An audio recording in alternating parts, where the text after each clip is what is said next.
where not just women are in danger, but all marginalized people, where being uniquely different right now might truly be considered a crime. It seems as though we had all slipped into a false sense of comfort, that justice would prevail and that good would win in the end.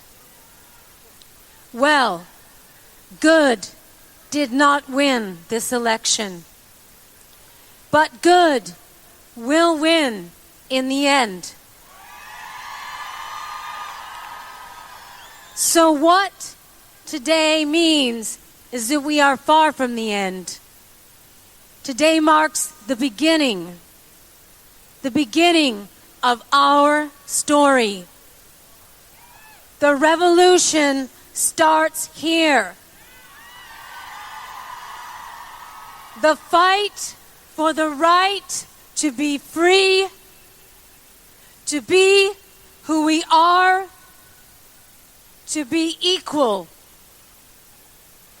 Let's march together through this darkness, and with each step, know that we are not afraid. That we are not alone. That we will not back down. That there is power in our unity, and that no opposing force stands a chance in the face of true solidarity.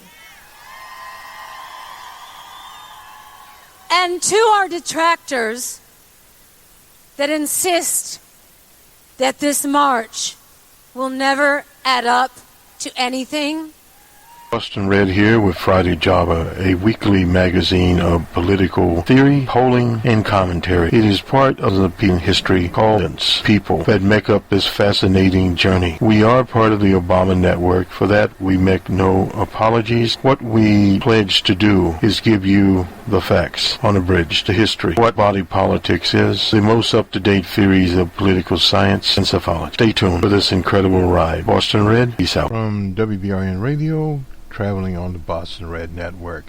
The episode, Friday Jobber, our weekly magazine program, which comes at an appropriate time. This is the day that previews the caucuses in the state of Nevada. As we have departed Iowa, forever 4 years they will be forgotten, and bye-bye to New Hampshire. We have some special programming coming up here, and this, incidentally, this is an extended version. What do we mean by that? It's taped at a later time than normally we would do this, to bring in some of the latest events and sort of cap things up. Our regular program tomorrow, the week that was, will also be perhaps extended. Not certain about that, depending on when the results from Nevada come in. They are in the Pacific time, so once again we'll see. What we have at this point in time is 75,000 plus people voting in what is termed early voting in Nevada. There were 4 days of that. Harry Reid voted early. He was non-committed.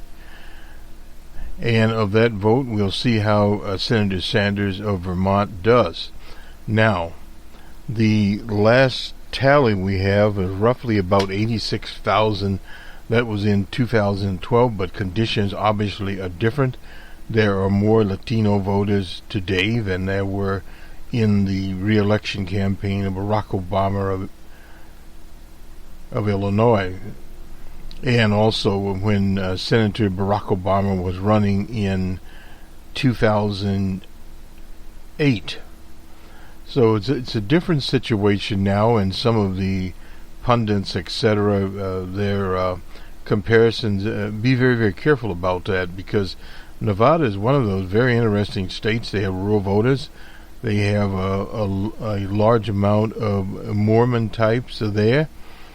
and they have Catholics in there, Latinos, and roughly when you start looking at the breakdowns in Nevada, people of color are about 40+% of the voters.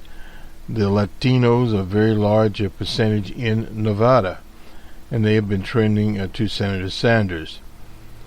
And we also have about 10% of the people are followers of O.J. Simpson, African Americans. In fact, O.J. Simpson himself is there. So this makes Nevada a different type of state with the people of color votes there, with rural voters thrown in. The gaming capital of the U.S., Las Vegas, there, and it's increasing attempts to modernize, bringing in professional teams into Las Vegas, along with the nightlife they've always had, 24/7 nightlife, more family venues there, etc. If for those that recall the economy there, at one time there was a real estate boom in Las Vegas. Las Vegas used to be known as a place that a working person could go, and the cost of living was relatively inexpensive. Of course, it's a state that does not have an income tax unless they got one in, and so a person could find a flat at a reasonable price and a home at a reasonable price. And then came the real estate boom, where construction boomed in that area, housing prices went up, and then, of course, like many of these so-called bubbles, it burst. And when it did, houses that were built, these so-called mega houses, 4 or 5 bedrooms, what have you, were literally never inhabited by people. They were just bulldozed down. And other structures built, which people are in now. The economy in Vegas has come back. At that time, the leader of the Senate was Harry Reid. Of course, Harry is retired now. They're in outside of Vegas. I think he's in Henderson, Nevada. But nonetheless, the changing in the economy there, so you not only have Vegas, you have places like Reno. You not hear as much about it. They have gambling there. As you go into more the mountainous regions of Vegas and Lake Tahoe, etc. So you do have some rural communities, particularly as they border California and Utah. Anyway, this is the background there. We'll have some reporting on the Vegas debate there. I guess I'll sum up some of it here. We have a special program coming up called the Selling of the Democratic Party. That is about the billionaires and millionaires that have entered the race in for the presidential contest. That is Tom Steyer, former funds type, a billionaire plus, and of course Bloomberg, the former governor, the former mayor, I'm misspeaking like Amy Klobuchar. Anyway, the former mayor of New York is worth somewhere north of 60 or 70 billion dollars, and he's already spent on media buys, etc., north of $500 million out there. So it's a lot of media buy. I was listening to one program that he's, my little note here, he has spent more than Barack Obama spent on his presidential campaign in 2012, the re-election campaign, that is. And in 2016, it was known as a $1 billion by the campaign between Hillary Clinton of New York and also DJ Trump of New York. Each of the parties, PACs, etc., spent over $1 billion each. So that was a lot of money out there. You can see where the money in politics has went. Prior to that, we had people like these millionaires having PACs. Sheldon Adelson comes to mind, the casino owner there in Las Vegas, a avid supporter of the Zionists in the Israeli state, and his contribution, many more. The Koch brothers, many of the billionaire class were in the race, but not in the race personally. The last multimillionaire to run a quote-unquote serious campaign for president other than DJ Trump, and DJ Trump was a dodgy billionaire at the time. Now some say that he's over $1 billion.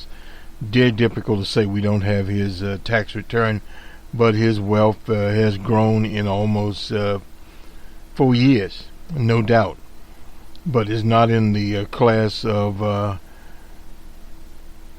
Bloomberg, known as Mini Mike. I guess that's the new name that DJ Trump has put out for him.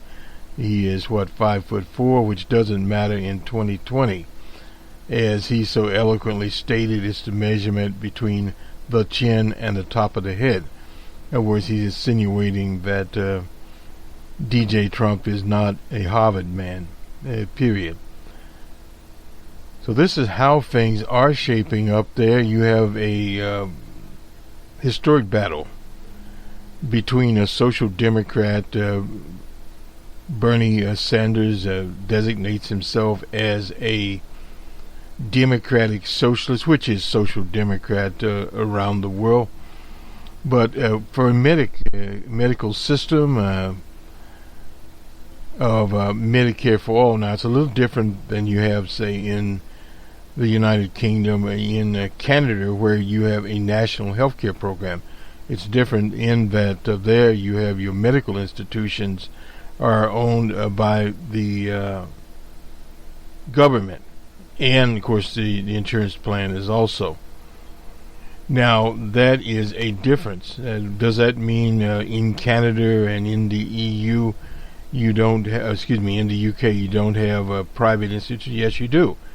And you can have policies there. So this whole thing, Medicare for all, this has been the standard of Bernie Sanders and, of course, Elizabeth Warren to a certain extent. Now, on the other side of the spectrum, you have the other candidates out there. Amy Klobuchar, we think of her, that is pushing an extension of the Affordable Care Act, Obamacare, to a single payer, where people could opt in if they wish to opt into it. Now, all of these standards would move beyond what we have today. Joe Biden is the same, incidentally. And we'll get to the people at the University of Virginia, Charlottesville, Larry Sabato's shop there. And later today, actually, well, we'll get that announcement in a minute. It's all over now, but we always recognize a heavy hire. And you can find us where you get your internet radio / podcast, whether it be at Google Podcasts or on YouTube, iHeartRadio, the #1 destination for music and podcast. It's a radio station, so it's morphing more into internet radio. Spotify, very good for us. Stitcher, very good mobile platform there. And SoundCloud, we are still there. Some of our broadcasts are. And other outlets that you can find us at Speaker, which is our aggregator. You can find us there. And on all devices, on Linux, on the Microsoft platforms, on Android. And actually, most of our people now are coming via mobile platforms, the Android platform, some from the the Apple platform. We are open source. Incidentally, we will have an open source report. We were talking about that last week. It didn't materialize, unfortunately. But we'll be talking about election software, be one of the big things that we talk about around here. Security and the latest revelation. There was a presentation before a House Intelligence Committee about so-called Russian Federation interference in the 2020 election. We don't have a lot of comment on it, but we'll look at it for what we have. And they also informed Bernie's campaign that the operatives in the Russian Federation favored his campaign. That's in the Democratic contest. Now, what we're basically talking about there is people on social media, or groups on social media, people that are using bots, B-O-T-S, or they have concerted efforts. And the problem with social media is there are many, many groups, many individuals that are homegrown, that are out there, and some of those individuals are individuals that work as cohorts of various organizations that don't get fixated particularly just on the Russians. We'll have more evidence there on it, but DJ Trump rewarded the intelligence community by firing his NSA chief. So those are some of the things that happened out here. We have Harvey Weinstein's trial in New York. A very interesting trial in itself, having participated in that kind of criminal law. It's an interesting case. What they're basically doing there is they're relying on events. I think the latest event they have in terms of the calendar was the 2013 an assault or whatever it was by Harvey Weinstein. And then they go back to a little early in the history as far as the calendar, and they're trying to boast that, which is interesting, with an event that occurred in the 90s.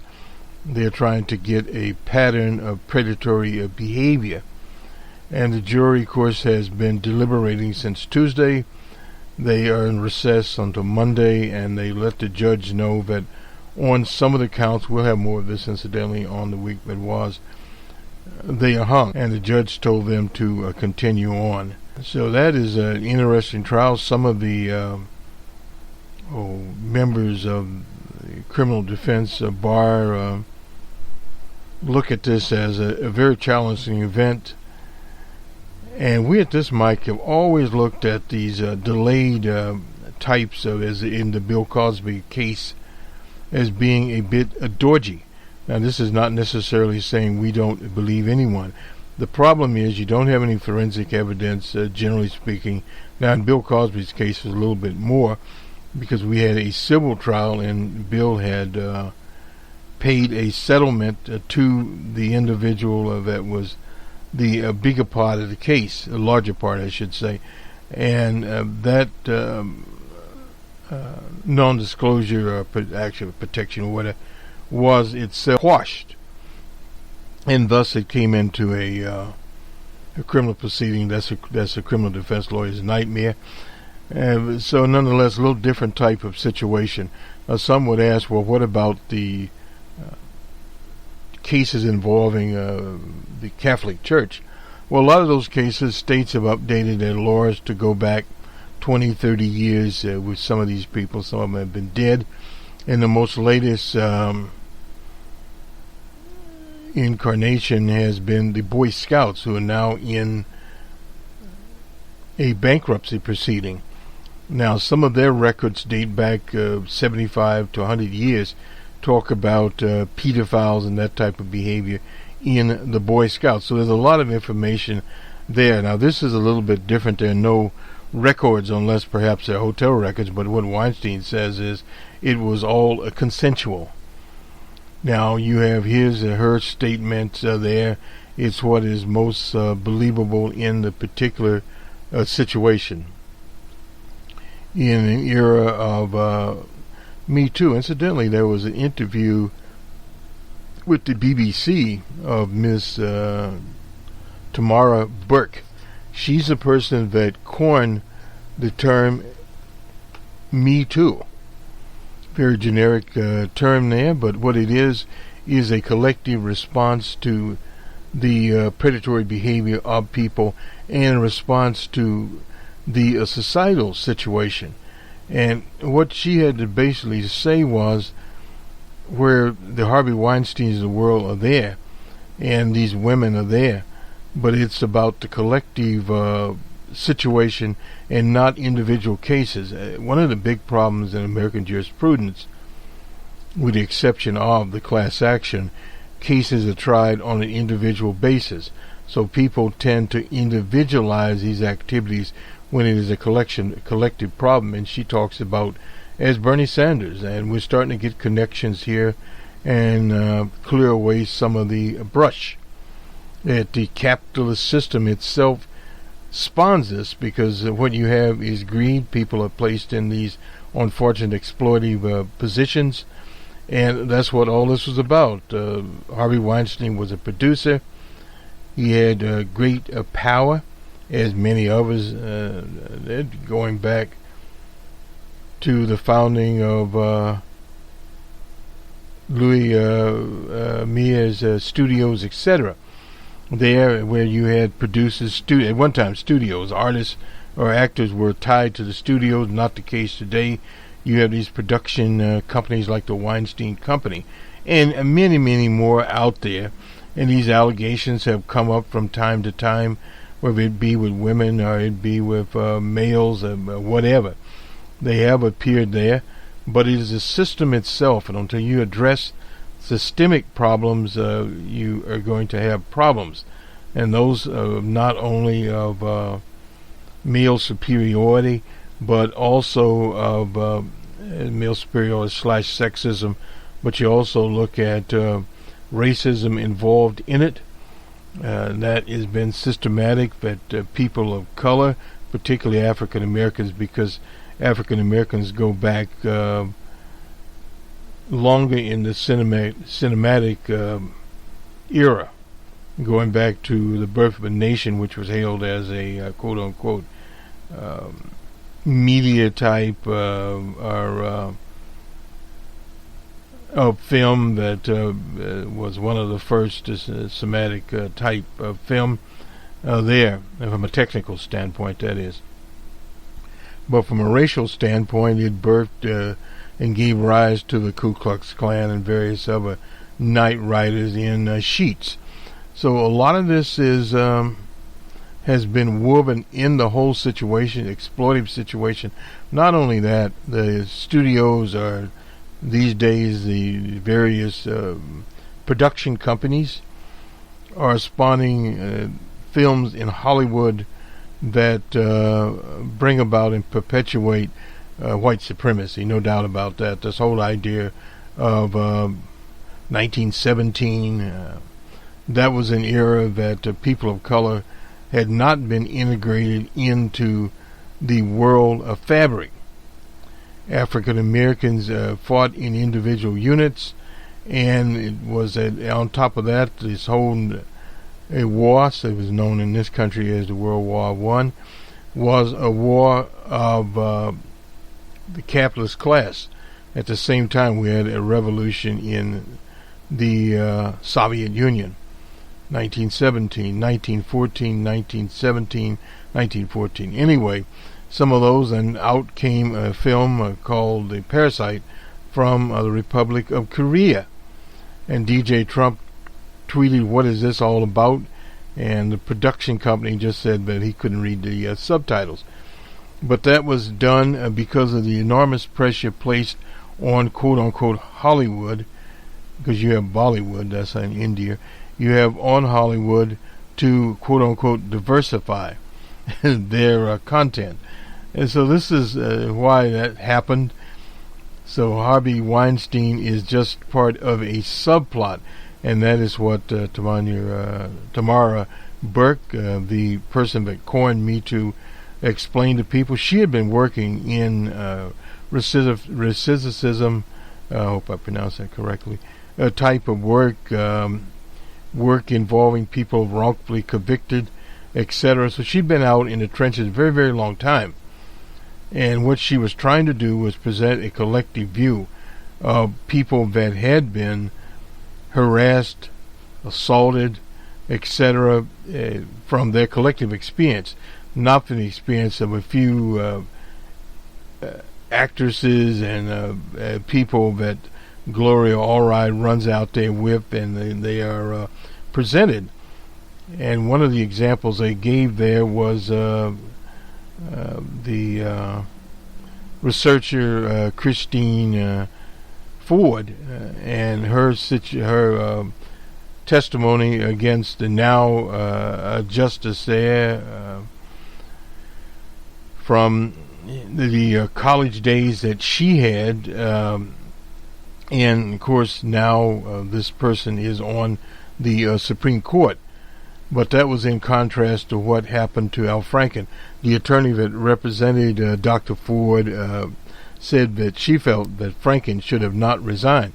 There was pressure on him by senators in the Democratic Party to leave when he should have went through the procedure, and he would have been basically found not, we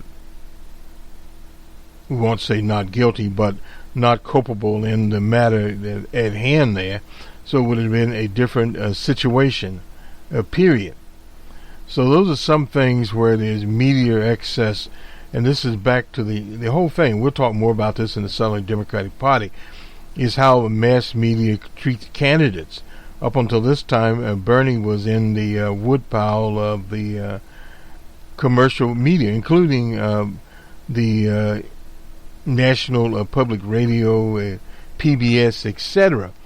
They had all joined in this thing of trying to suppress the Sanders vote. So when you hear about the Russian Federation, you need to talk about what commercial media is doing and where these various debates are going. The last debate was NBC. Now they also had the Nevada Independent, which that is John Ralston's shop.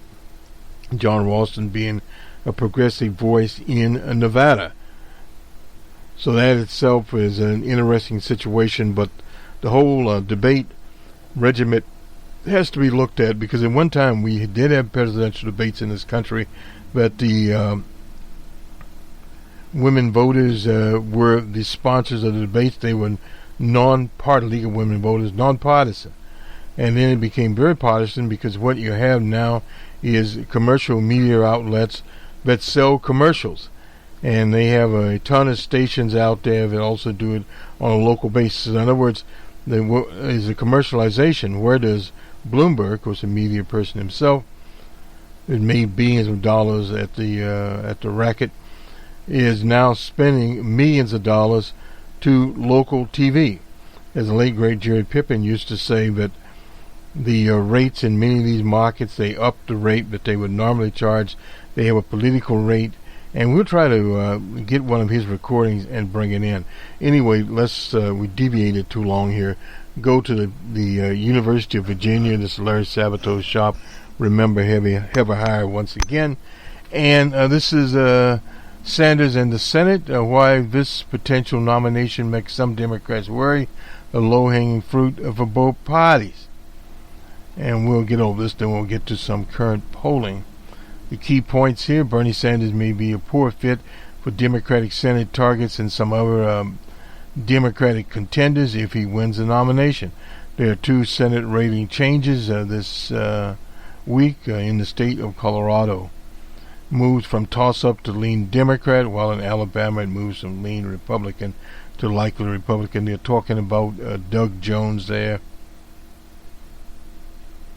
Bernie Sanders' ascendancy to a soft, as they call it, front-running position in the still uncertain Democratic presidential primary. Well, that's the whole idea about a primary uncertainty, to wonder not just about his general election odds against DJ Trump, but also whether he would be a good running mate for Democrats in most important Senate races. Generally speaking, Sanders' national polling in the House race matches up against DJ Trump is similar to that of Joe Biden himself, a soft front runner.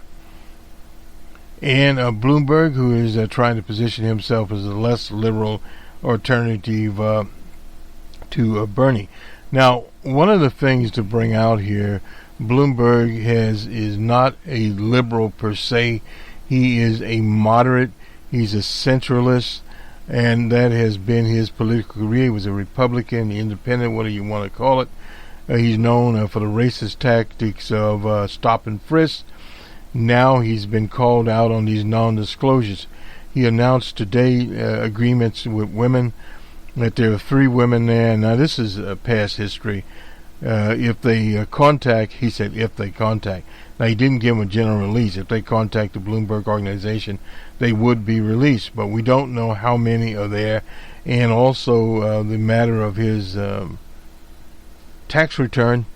He has let reporters in the past look at it but not take it away. Anyway, let me move back to this. As of Wednesday afternoon, now we'll get to this one anyway. This is a Real Clear Politics average. Biden, Bloomberg, and Sanders all lead DJ Trump by a little under 5 points. This is the margin of error. We, in our Ouija board poll, still have DJ Trump leading, and one of the reasons for this is the way that our model actually is set up a little bit different, that some people are not in the model. Those are conspiracy theorists, are not in the model. Those would be people like flat earthers, etc. They're just not there. Nor are these climate denier types, other types there, anti-vaccine types, etc. And the way that we scrape that those particular numbers is from many polls that are taken over periods of time. Some of these are national polls, some are more regional type polls, some are other types of polls, some are types of polls that the Pew Research people put out, where they go from a more of a macro-centric type poll than what we do is macro. Anyway, so individual characteristics of people that are more prone to vote for DJ Trump, particular people that have what he used to call the authoritarian personality, those type of people. They are overrepresented, obviously, in the climate deniers segment, in their affinity for police officers, their affinity to regimentation, period. Some are religious, some are not religious. Very similar to the background of the man that went on a rampage in Germany yesterday or the day before. These right-wing types, they will either vote for DJ Trump or they will not vote at all. Most will vote for DJ Trump. There's some very good books on that, and we'll list those on bostonred.org for your perusal. Anyway, let's move around here a little bit. Still, the national polls right now tell a more consistent story than the ones released 4 years ago at the time. That was when Hillary Clinton led DJ Trump by 3 points. Well, 3 points was always in the margin of error, while Marco Vegas Rubio led Clinton by 5 points and Ted Lion Cruz by a point, insignificant. Trump overcame his weaker position at this point in the 2016 cycle to win the Electoral College. Anyway, well, no doubt about that. That rests on a few states, period. Now, this is something by Democratic Fund. A voter study found that both Biden and Sanders led Trump nationally, but the makeup of their support is different, no doubt about that. Bernie does better with younger people, who historically they always said, well, young people don't vote. Well, they have now figured out how to vote, because they have issues like college debt, issues like health insurance, etc., that they're coming to the polls. Biden also outperforms better with European voters, 2 points. Better amongst Europeans without a college degree, 8 points better amongst Europeans with a college degree. That's the same translation that went to Hillary Clinton, and also goes on the other side to DJ Trump. The latter group's voting power was evident in some of the Sunbelt states, where Hillary Clinton performed markedly better in 2016 than Barack Obama did in 2012. Well, it was a different situation. Metro Atlanta, that's outside the city of Atlanta, where there are more European voters. In Charlotte, Dallas, Houston, Phoenix, and Raleigh. All of these big urban areas are in states like Arizona, Georgia, North Carolina, and Texas. You can expect that in Texas. The question of race, as the prominent Dr. W.B. Du Bois said, is paramount. No doubt about that. Standing out as the only two states rated as toss-ups. For now, Sanders appears to be weaker than those still competitive in those states, and this is North Carolina. Well, it's getting better there. It has to shake out. Democrats gain in well-off suburban areas due to strongly progressive liberal policy proposals they fear would see some recent anyway. Well, one of the things to remember about some of these suburban and extraburg locations, they're a bit dodgy. Now, to show up state-by-state polling a few weeks ago, Dr. Amowitz showed how, and we'll have that tomorrow night, Sanders was doing a bit worse in key states than Biden, and the compilation and numbers is just real clear with the states featuring Senate races in bold. Note that one of the biggest discrepancies between Biden and Sanders came in Arizona. Not unusual. That was the state of the late Senator Barry Goldwater and, of course, the late Senator John McCain. A state that, according to our ratings, features toss-up races for president and Senate, probably is a must-win state for Democrats to capture a Senate majority, if not the Electoral College. They do need to do well in Arizona. Biden and Sanders versus Trump in the averages. We at the Ouija board don't look as much at those averages as we do at regional polls and state-by-state polls. And we'll talk more about that. These state-level averages include polls that are, at this point, several months old. A little bit different. The race is dynamically changed and will dynamically change with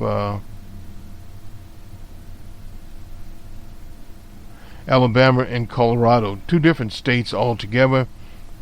Roadblocks to Democrats' hopes of winning the Senate is the reality that even though they are only defending 12 seats this year, the map for Republicans is 23. Well, that can change.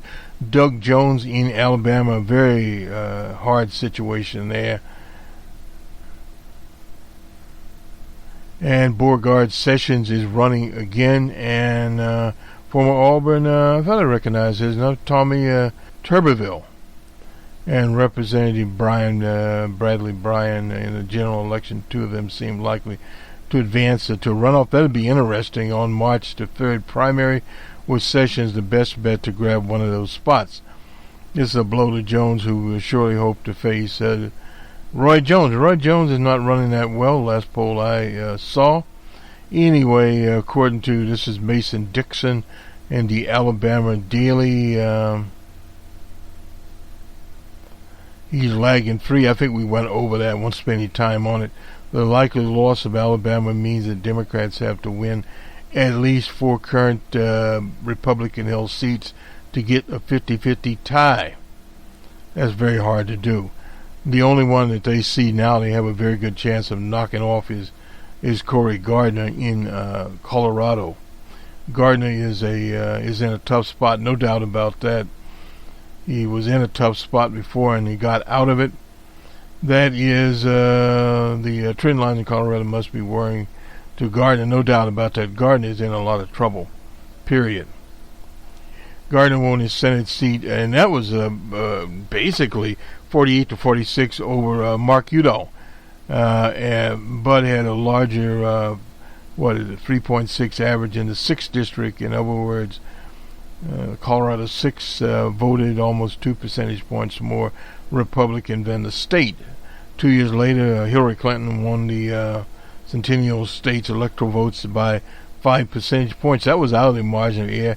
In fact, between 2014-2016 contests, the 6 swung 13 percentage points from Udall to Clinton. No other district in the state showed double-digit blue shift. Notably, their 6 leans 4 points more Democratic than the states as a whole. In 2018, it looked much more like a solidified 216 than a repeat of 214. Hickenlooper's closely fought gubernatorial race in 14, the saloon keeper out of Denver, and ultimately defeated then State Treasurer Walker by 10.6. If Gardner were to cobble together a winning coalition, it would seem possible that he would do so without carrying Colorado 6. He won without Jefferson County, long considered a reliable bellwether in a county in the state. Jefferson County sits on the other side of Denver. It's geographically come to 6. The 6th district saw considerable cross-voting in 216, but it seems unlikely that Democratic voters would defect to Gardner in the Senate race. That year, somebody named Mike Kaufman, a perennial elusive target on the National Democratic wish list, won re-election by 51 to 43 margin by carrying 170 precincts that supported Clinton. Democrats finally defeated Kaufman in 18 by a margin again. This is 54 to 48. Hickenlooper is not a perfect candidate, but he is a proven one. Having won the state's governorship in the difficult Democratic years of 210-214, he's handily a favorite of the left, hardly a favorite, of the left. Republicans have been trying to criticize Hickenlooper over whether he was, it was appropriate for him to accept a free airline. Well, anyway. Today, 2 rating shifts help Hickenlooper on the trail. A re-election path for Gardner isn't impossible, no doubt about that.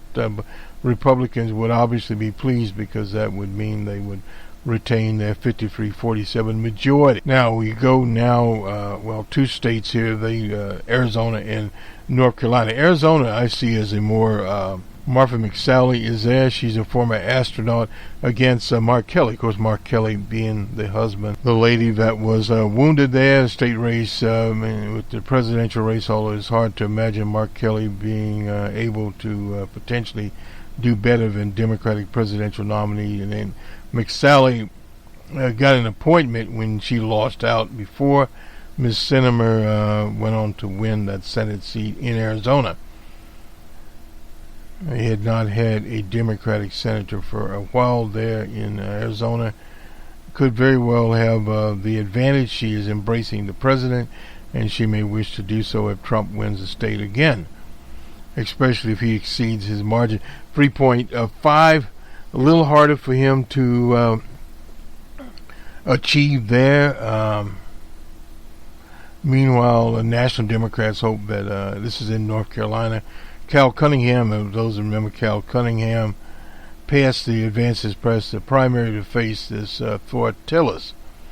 But a poorly funded state Senator Erica Smith appears to be getting some late help from a mysterious, perhaps Republican outside groups that hope she could win the primary. The most famous example being now former Claire McCaskill, one of our favorites, helping then Representative Todd Aiken become her opponent. Well, anyway, we'd probably give Kelly the edge, Mark Kelly there, and Tillis the advantage. Well, Tillis would have an advantage there. Now, Colby College in Maine, see it as a cross-up. This is Susan Collins, somebody that had deserved to be voted out long. Sarah Glidden, her likely a Democratic opponent. She is the Senate Speaker there. So these are some of those points from this article, like Clockwork 3 Vice President's hypotheticals. They're already doing those, too early to do that. See where that's going. Will Mike Pence be dumped? Probably not. Situation there. And they again dumping of Vice Presidents was as American are dueling until 1940. Party leaders, not presidential nominee, generally selected running mate. They replaced Aaron Burr. You remember Aaron Burr was in when he was doing as Thomas Jefferson's 1804 running mate with George Clinton, who was also from New York, even before Burr killed Alexander Hamilton in their infamous duel. Anyway, John Calhoun, the slave owner, after being elected vice president with John Quincy Adams in that was 1824, retained the second spot 4 years later amidst of the Adams-Andrew Jackson rematch when Jackson ousted Adams, but Jackson and Calhoun split. Calhoun voted to defeat Jackson's nominee Martin Van Buren to be a minister to Great Britain. Van Buren replaced Calhoun as Jackson's running mate in 1832. And Democratic convention refused to renominate him as Van Buren's running mate. Richard Mentor Johnson and Abraham Lincoln's first-term vice president, Van Buren running mate in 1840. Hannibal Hamlin was dropped 1864 for Andrew Johnson, a mistake there. Though the latter border state pedigree might have helped Lincoln's in re-election, the Republican convention in 1872 refused to renominate Koufax for a second term. I don't know who he was. Shula Koufax, for a second term, choosing Henry Wilson instead Koufax, and not to seek election in the 20th century. James Sherman Thomas Marshall in 1916. Anyway, John Nance Garner, a colorful character. In 1936, Franklin Roosevelt set record by dumping two vice presidents, both Gardner and his replacement, Henry Wallace, although Gardner provoked him by contesting in the third term. Other than Nelson Rockefeller, who removed himself from consideration as President Ford's 76 running mate at Ford's request, no vice president has been dumped since Wallace got he-hove in 1944.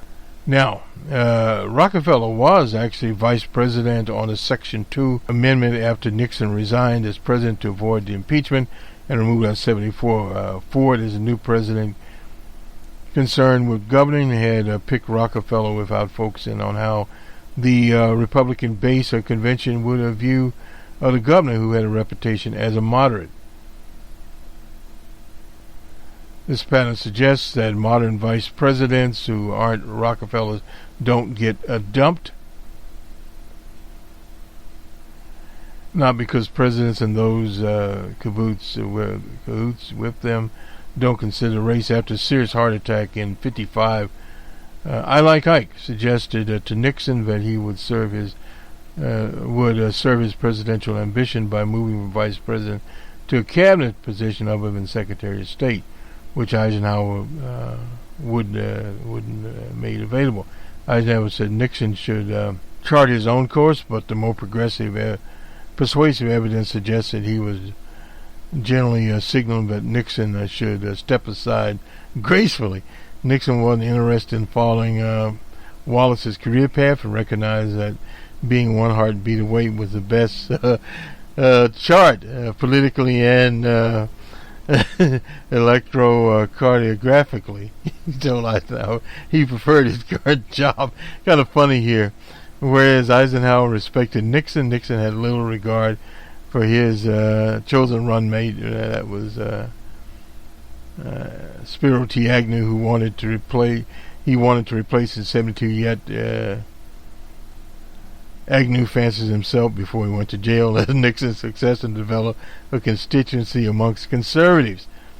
Nixon's suit concluded that this was not prudent. 20 years later, Republican insiders told George H.W. Bush that his re-election would be helped if he replaced his vice president, Dummy Quayle. He was known with someone else, perhaps Colin Powell. Most Republicans supported retaining Dummy. And Bush recognized that abandoning Quayle would alienate his base, and that Quayle was not the cause of his problems.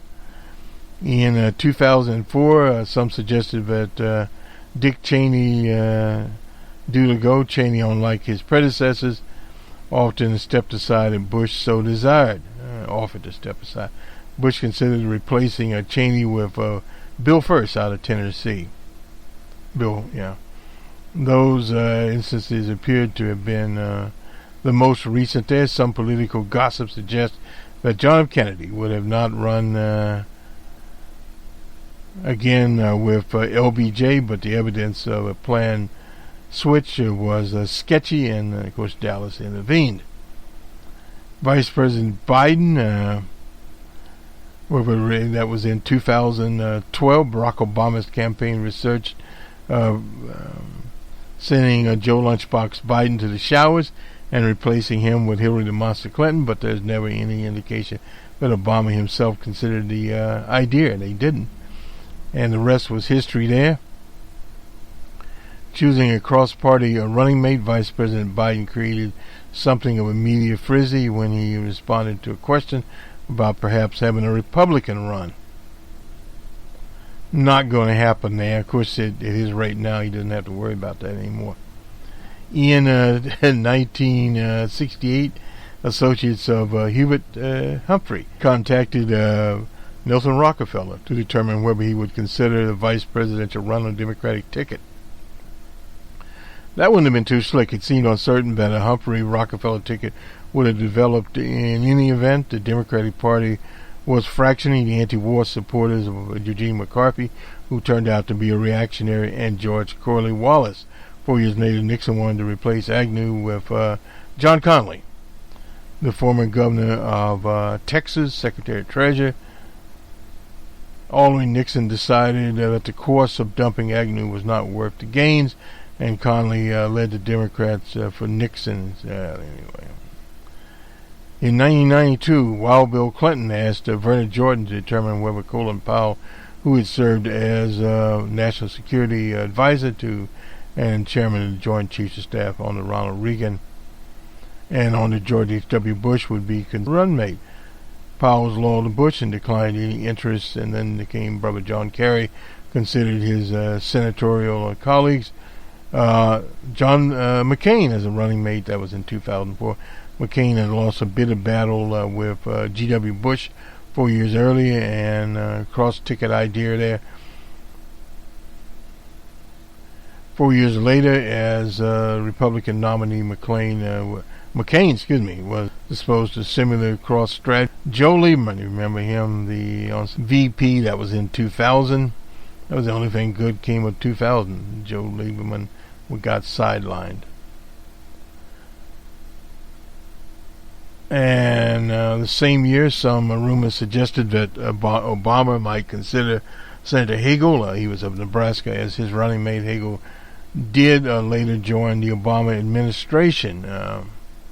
Although some third-party tickets have mixed candidates, Wallace and former Curtis LeMay, Crazy Curtis, in 1968 as a Republican representative, John Anderson, who, as far as I know, is still alive,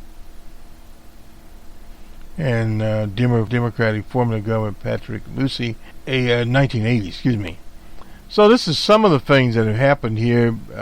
Finishing this up, 2020 delegate ruled for Democratic mandate that a candidate for nomination for vice be bona fide Democrats. So anyway. So this is something around that. We won't get too much into that. We spent a little too much time here. We're running a little bit over. So let's get to the polls here. Sorry about that. Sometimes we come out with very good intentions, and we'll have to... we'll do this Amy thing here. Spared in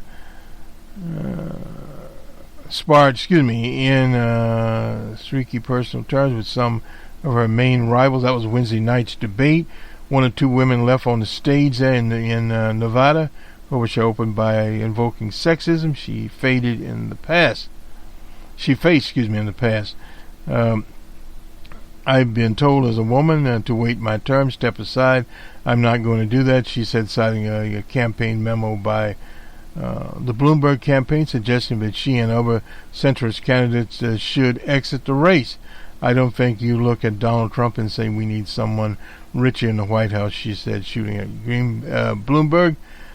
She has sharpest exchange with Little Petey out of South Bend. And he attacked Klobuchar's record on immigration. I'm not sure what that was about. Record on immigration by focusing on her inability to rescind and to name Andres Manuel Lopez Obrador, president of Mexico. She attacked his for lack of a statewide political success in Indiana.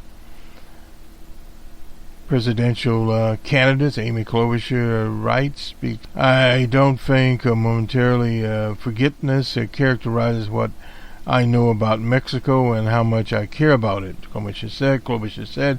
When asked about the lapse, Buttigieg then jumped in to criticize Klobuchar's memory failure, arguing that she had based her whole campaign around Washington experience. Well, that's Washington experience doesn't say she knew Mexico.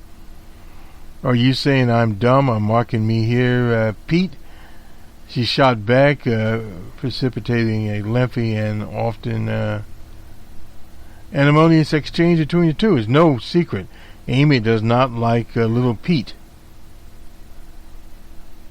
And Liz Warren jumped in to defend Klobuchar on that count. It happens she forgot the name. It happens to everybody on the stage. No doubt. But Warren wasn't always on Klobuchar's side. She incorrectly claimed that Klobuchar's health care proposal was only two paragraphs long, characterized her approach to fighting climate change as think smaller. Oh well. Did that help Liz Warren? I kind of doubt that. Taunted her record in statewide election versus Little Petey.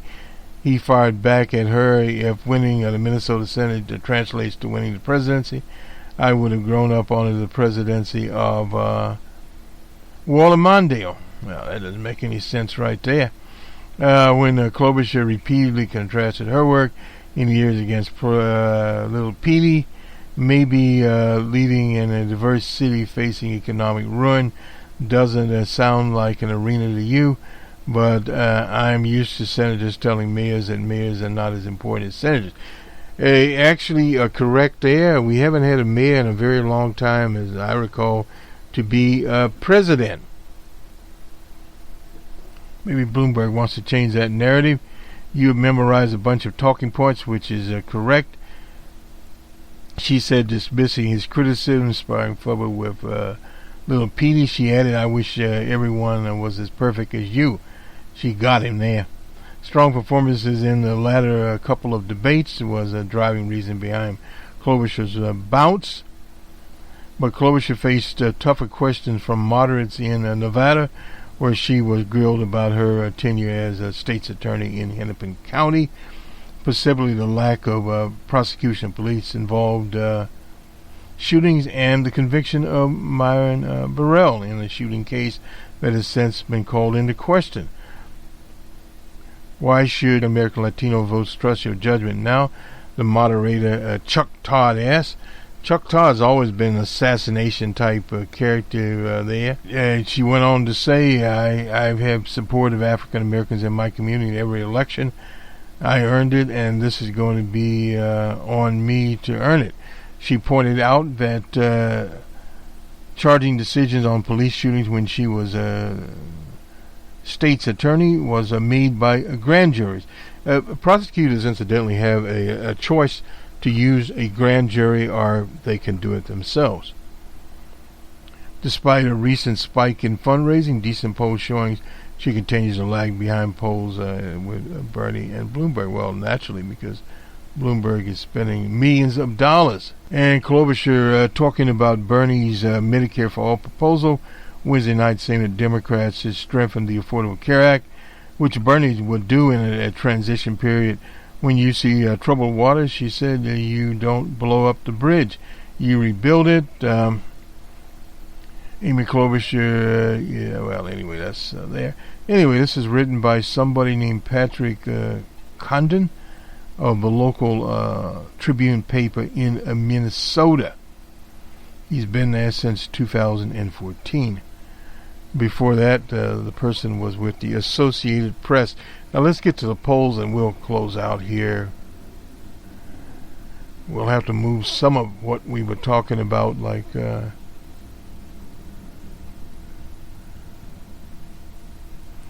this is Emerson poll right here. We'll get it in. This is a national poll. Finds Bernie taking the lead at 29%. Falling to second was Joe Lunchbox Biden at 22, followed by Bloomberg at 14 and Liz Warren at 12. Little PD is at 8 and Amy Klobuchar at 6. And Tulsi Gabbard, I've been amazed at where she has been here. She's at 4. And Tom Steyer, who is out, spent all of these people basically there. And this kind of a Spencer Kimball finds Sanders continues to build upon his base and has solidified his position as a quote-unquote front runner. Biden has lost support, especially amongst African Americans who opened the door for Bloomberg. And maybe they can forget about little Petey, Amy Klobuchar there. If little Petey starts to vanish, Amy Klobuchar could move into that spot, particularly if Sanders vanish as a turn to Bloomberg. Since the previous national polls, Sanders, Bloomberg, and little Petey and Amy have gained 2 points. Biden has fallen 8 points. Bloomberg moved up 7. Warren lost 1 point. Sanders continues to draw on his base support from younger voters as he gains 29% of under 50. Following him in that group is Biden at 16, and that's pretty much together. Liz Warren at 15, Bloomberg at 9. Amongst voters 50 and older, Biden leads with 31%, followed by Bloomberg with 20, Sanders at 15, Amy Klobuchar at 9, outpace little Petey by 1. Amongst European voters, Bernie leads with 35%, followed by Biden with 17, Bloomberg at 11. Little Petey and Liz Warren at 10, Amy Klobuchar at 9. This is with European voters. Biden leads with so-called European voters. They use non-white, we use non-European to be a little bit more exact. Biden leads with 28%, followed by Bernie with 22. Bloomberg is carved out 16, amazing. And Liz Warren 12. And it's this Amy Klobuchar, who needs to badly to do better, at only 2, and little Petey at 6.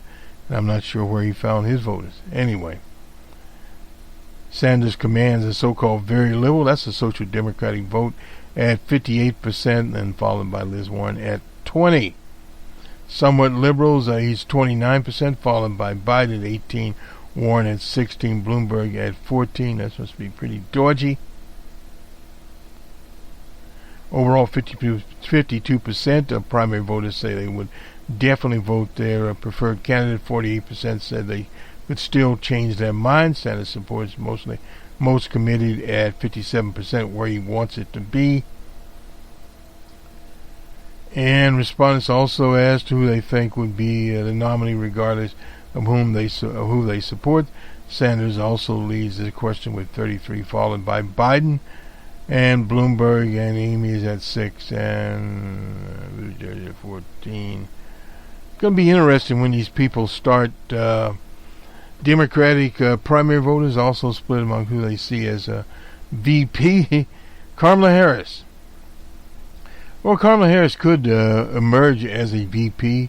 Andrew Yang, I'm not so sure about that. At 18, former, it's interesting. These are at 2018. Former Secretary Hillary Clinton at 16. Stacey Abrams was picked by 8. Beto O'Rourke, a name we haven't heard much of, at 6%. And then we shared Brown. He's out of the Appalachian Sec 5. Andrew Gillum at 3. Representative Ilhan Omar by 1%. And 23% said they'd like to see someone else as a VP type. Among Sanders supporters, 31% said Yang would be the best pick. 13% said Harris, 13% said someone else. Amongst Biden supporters, 24% Clinton would be the pick, 23% for Harris, 13% for Yang. He's getting some mentions here. Among Bloomberg supporters, 22% picked Clinton, 19% picked Harris, 8% picked 27% of Liz Warren supporters, Harris, 14% Yang, 9% Stacey Abrams. Oh, and Clinton, and 17% somebody else. His performance plus 4. This month poll at 48% approval, 44% disapproval from last month, 47. So in other words, he's growing according to this poll here. The Emerson poll found Trump at 48% approval in December. Oh, okay. Potential head-to-head matchups. 4 or 5 of his Democratic rivals trailed only against Bernie Sanders, and this is DJ Trump's at 49. In these matchups, Bernie is at 51. DJ Trump is at 51 to 49 against Little Petey. He's at 51 to 49 against Amy Klobuchar. He's at 51 to 49 against Bloomberg. And he's at 52 to 48 against Joe Biden. Anyway, let's run over some of these polls very, very quickly. This is the Emerson poll. We'll have to get some of these on the week that was. We'll go back to some of these polls and we'll highlight some new polls. This will be after Nevada, and on the Monday morning quarterback, we'll have more after Nevada polls on Sunday, and the talk shows. We'll have the whole 9 yards coming forward here. These are basically a South Carolina poll. Interesting. This is UMass. Lowell has Biden up by 2 over Bernie Sanders, 23 to 21. Tom Steyer at 13. Liz Warren and Little Petey at 11. Surprising, Amy Klobuchar at 9. And here comes Tulsi Gabbard at 4, which is good for her because she's not spending that much money. Another poll out of South Carolina, Change Research, has Bernie and Biden tied. I think that's good news for Biden. Tom Steyer at 20. He's in the Huskings, as one would say. And Little Petey at 15. Liz Warren and Amy Klobuchar 9 and 8 respectively. And a national poll. This is one by ABC Washington Post. Has Bernie Sanders up by 16. Then comes Biden. Then comes Bloomberg.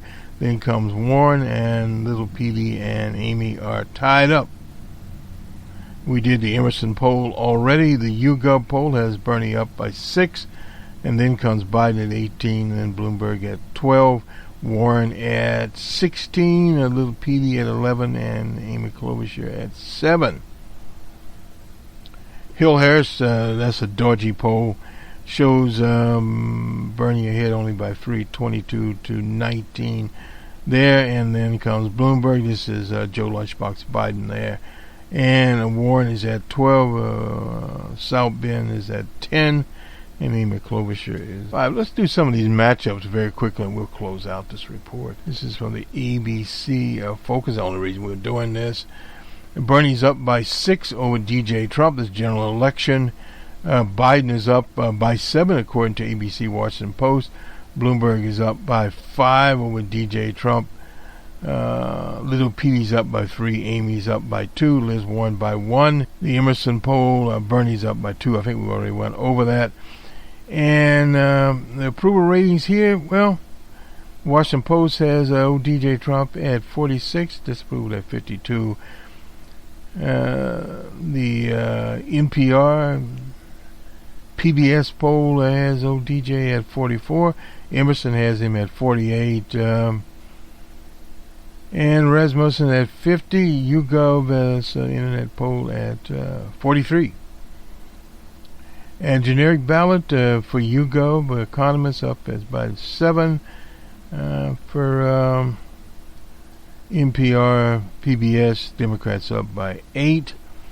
So that's how the national polling is basically setting up here. I think what we'll do is we'll get, this is the Independent here, and the headline here, as candidates throw verbal punches, debate viewers cheer, jeer.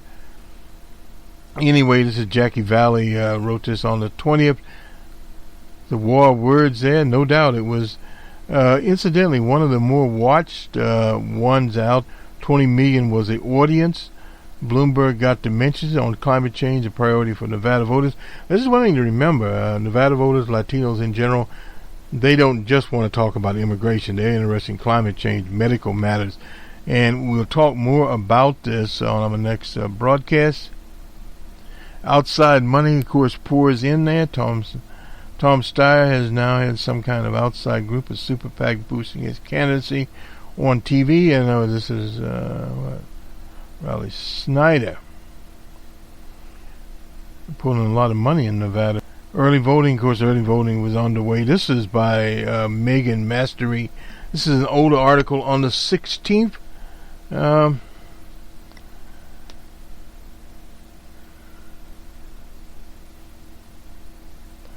Shows a ballot here, shows various people that you would signal here, and that'd be about it. 2-hour debate, which aired NBC and MSNBC. It started at 6 p.m. on the West Coast, also live stream at the Nevada Independent. Yeah, no doubt.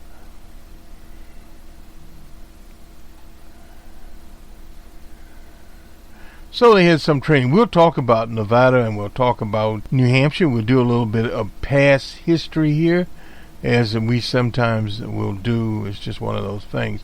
And we will have an open source report. Let's do the mentions here while we're here. This is by Latara. Anyway, she is this is real. 3 months ago, Bloomberg was the ninth most mentioned Democrat. Despite having just entered the race, Joe Biden the most media coverage than the rest of the field. Little PD was a surprise media startup, placing ahead of Bernie Sanders. And with qualifying for this week, we'll feature this in Selling a Democratic Party. The TV archives, the Internet archives, TV news archives, it's processed by Gillette Project. Graphic shows the number of mentions of each major candidate since January of this year. Biden lead is gone, with Sanders taking the top billing, while Bloomberg has catapulted to third place, just ahead of Joe Buttigieg and Liz Warren. And they've got Amy back in sixth place, and the numbers changing even more dramatically. Some of what's going on. Bloomberg also leads in total seconds of airways. His name appears on screen textual title bars at the bottom of the screen. On NBC Fox, once again Sanders takes second place, followed by Biden and Buttigieg, but this time has eked out a slight lead over Amy Klobuchar is Liz Warren. In fact, online coverage is the only place where Bloomberg ranks at the bottom of the field, just above Tom Steyer. Bernie Sanders, though, still leads over Biden and Buttigieg and top. Putting it all together, media appears to have coalesced around Sanders and Bloomberg as the two so-called front leaders, while Warren has been relegated to alternating with Amy Klobuchar for last place, while much is still to be decided. The charts above show how much has changed since the last 3 months. This Latara is a senior fellow at George Washington University's Cyber and Homeland Security. His past roles include a fellow residence at George Washington University's Edwin Walsh School of Foreign Policy.